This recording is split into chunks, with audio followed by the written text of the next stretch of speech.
குட்டீஸ், இப்போ நாம பார்க்க போறது ஒரு மலராத தாமரையை பத்தின கதை. ஒரு காலத்துல ஒரு சிவப்பு தாமரை இருந்துச்சு. அது என்னைக்குமே மலர்ந்ததே கிடையாது. ஏன்னா அதுக்கு ஒரு சாபம் இருந்துச்சு. ரொம்ப நாட்களா அந்த ஊர்ல மழையே இல்லை. நதிகள் எல்லாம் காய்ந்து விட்டது.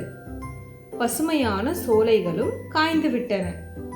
மக்களோட விழிகள்ல நம்பிக்கையே இல்லை. அப்போதான் ஒரு சிறுவன் அந்த கிராமத்துக்கு வந்தான். அவனோட மனசுல கொஞ்சம் கூட பயமே கிடையாது. அவன் கேள்விகளுக்கு விடை தேடுற ஒரு குழந்தை. அவனோட கேள்விகளுக்கெல்லாம் ஒரு கல்வெட்டுல பதில் இருந்துச்சு. சாபம் நீங்க, புதிரை தீர்த்து, பாம்பு காவலரின் பார்வையை கடந்தால்தான் தாமரை மலரும் அப்படின்னு அந்த கல்வெட்டுல எழுதியிருந்துச்சு. அவனும் பயணமானான்.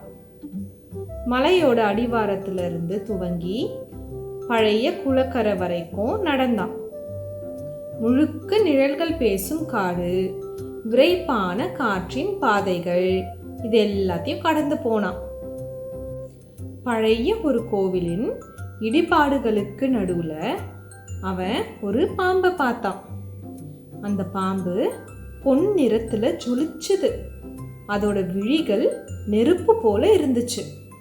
அந்த சிறுவன் கிட்ட சொல்றதுக்கு அந்த பாம்பு கிட்ட ஒரு புதிர் இருந்துச்சு.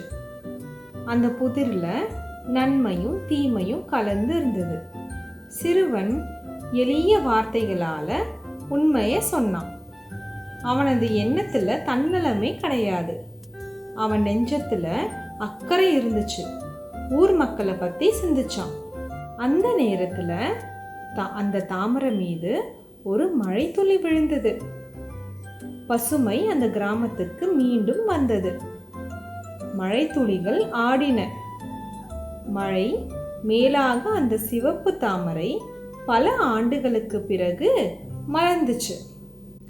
அதுக்கப்புறம் அந்த சிறுவனை யாருமே பார்க்கல.